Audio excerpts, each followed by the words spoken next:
A topic that's going to become of great interest by the end of the year is the new tax rules on broker-dealers of crypto exchanges. So this applies to people who trade cryptocurrencies. This would be exchanges like Coinbase, Kraken, Gemini, Uphold, Robinhood, all these entities, any firm that does the trading for someone will have to meet the broker-dealer rules.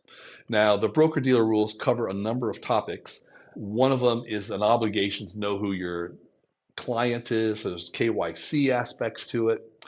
There's also going to be a tracking of what you bought things for. So if you bought it at one exchange and you sold it at that same exchange, that the tax document, again, is required by the broker-dealer rule called the 1099-DA, that tax document will list those exact transactions, what you bought it for, what you sold it for. This could be very helpful when preparing your tax return. And this is exactly what people with stocks on brokerages get at the end of the year, a 1099-B, and it will list the buy and sell price and dates. And it's a beautiful document for preparing your taxes if you do all your trades, buying and selling on that one exchange without moving things to other exchanges or offloading to wallets. When you do that, then they can't really track things very well. And the broker-dealer rule has a whole set of rules in terms of the tracking of these assets so that they can have connections in reporting these assets back to the IRS. The new broker-dealer rules will also require exchanges to report to the IRS transfers that you make. They may not have to do it the first year, but definitely on the second year, they'll be reporting the transfers and the wallet addresses that the transfers were to.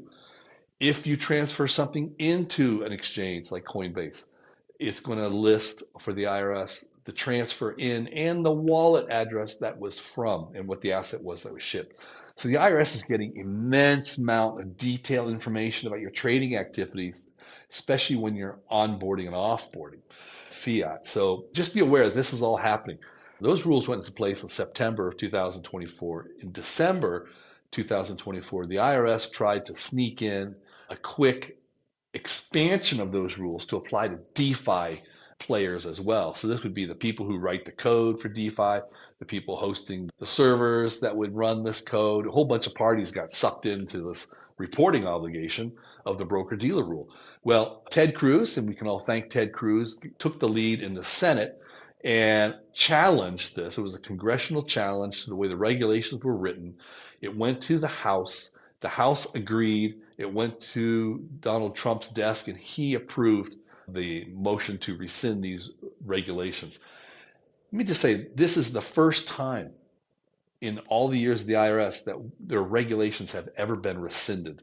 And it is a massive rebuke to the IRS for an overly aggressive interpretation of the Inflation Reduction Act on how it applied to digital assets. This is a massive rebuke.